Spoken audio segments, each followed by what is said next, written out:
forget to like, share, and subscribe. If y'all don't pick my sign up.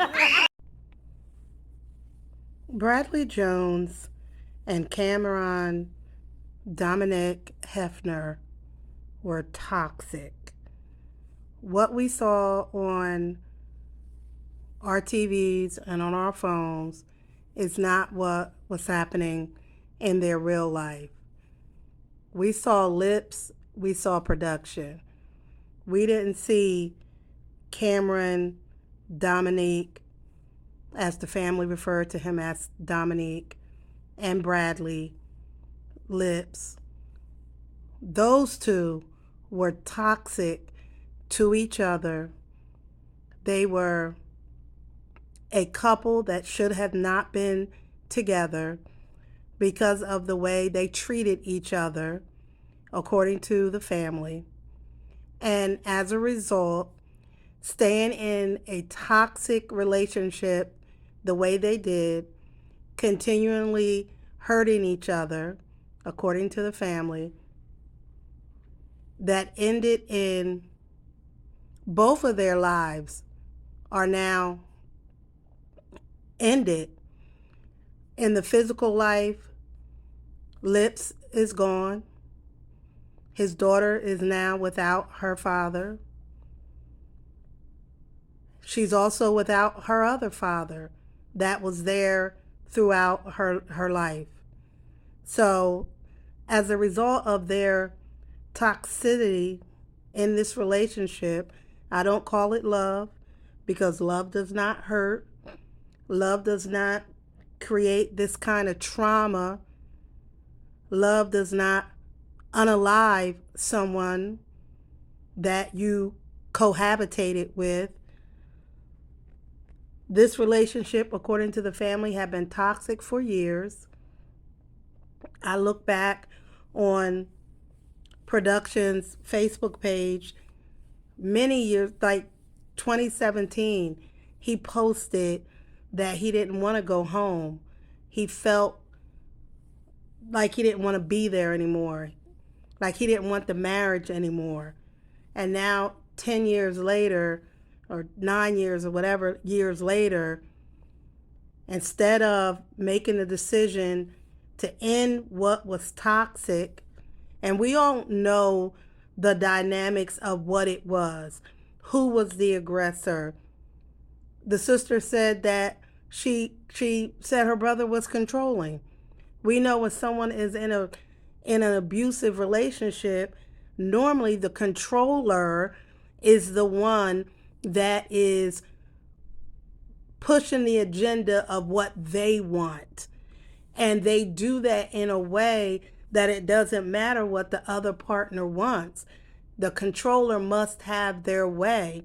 And when they feel like they don't have their way and they've lost control, is usually when they become more violent. And so my assumption as a mental health provider is that these two went through that cycle of abuse for many, many years. And the families, both sides of families, had to watch it. And how many times have any of us have attempted to intervene in a relationship that we know is toxic, someone else's relationship? It's very difficult to get one or two, both people to separate and say, you are hurting each other. This needs to end in a healthy way. Someone is going to get hurt. And look what has happened. Production is in prison, in jail. He probably won't go to trial. They'll probably plea bargain it, but he's going to spend some time in prison. His life is over the way he knew it. 2 weeks ago, them on celebrating their anniversary. They had a lot of years together.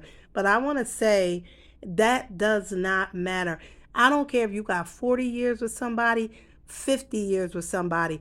If you in a house and it's toxic, it's abusive, it's violent, you're scared for your life, it is time to end it. That time that you have behind you that's what it is. It's behind you. People get focused on, oh, we got 20 years together. That's in the past. Look toward the future. Look toward the future. Because you can't redo the past. People will show you who they are. An abuser, either way, I don't know who was more abusive than the other one. My assumption is the one that was the controller was the one that was running shit. And it's horrible. It is a horrible, horrible situation.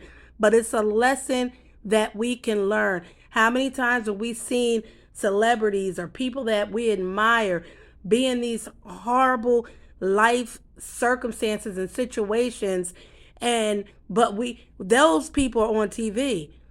What about the people that's in your life? We all know people that are in relationships that they should not be in.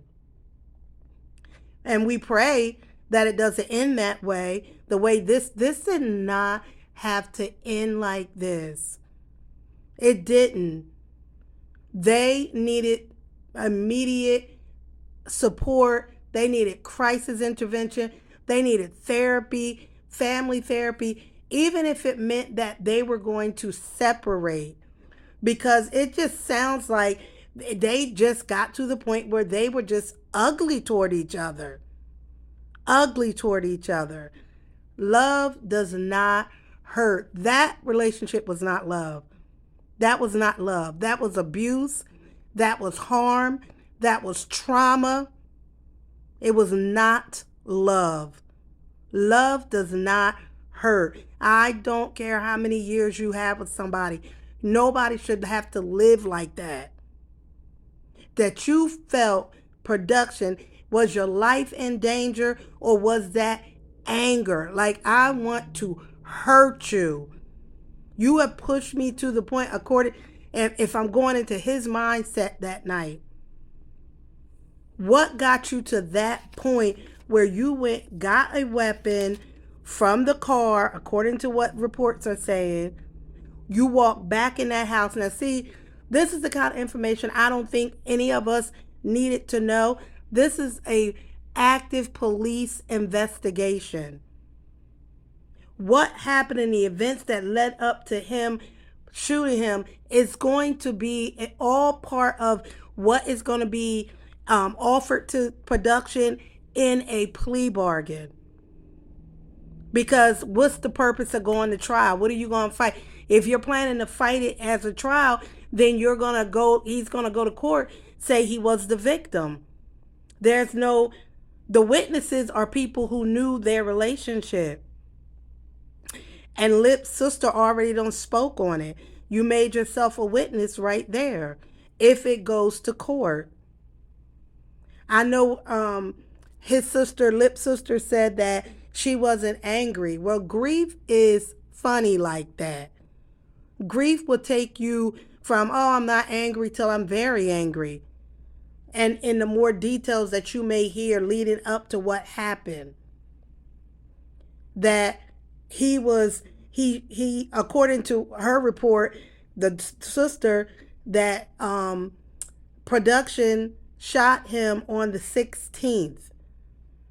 He didn't get arrested until the 17th, according to the police report or the docket that is from the prison, the jail. So you had all day. You never contacted his family. And then he was rushed to the hospital where he laid there for 6 days. At that point, production was already incarcerated. Does he even know that Llips has passed away? Is his family, is production's family, reached out to him? We don't know that. We don't know that. This is still very much open. This is still a lot of conversations can come out of this tragedy. A lot of conversation can come from this. And just discussing toxic relationships and where they lead. They lead to what we're seeing right now. They lead to this. If you are in a toxic relationship, it's not love. He don't love you and you don't love him. End it. End it. And I like to, one thing I will say about that also is that we know that most victims are unalived when they are in that process of ending it. When they have said, I've had enough, I'm going, the abuser becomes more violent. And it's during those times that they will most likely attempt to unalive their victim. So as mental health professionals, we always, if I'm helping somebody to escape a situation like that, we might plan that for weeks. Take a little bit of your clothes and stash them there. Take money, stash it there. Have a place to go. Have a shelter that you're going to run to. This is not easy. It's not. And it's strategic in how we get mental health professionals, how we help victims in these relationships in a safe way. This was toxic. It was not love. We knew Llips in production, but we did not know Bradley and Dominic. Y'all have a good night. Guess what? I got a share with me and hit that like button. Hit that subscribe button. Hit that like button. And hit that one bell. Subscribe. Say subscribe to Psychology Eats. Subscribe to Cowboy Eats. Not Cowboy.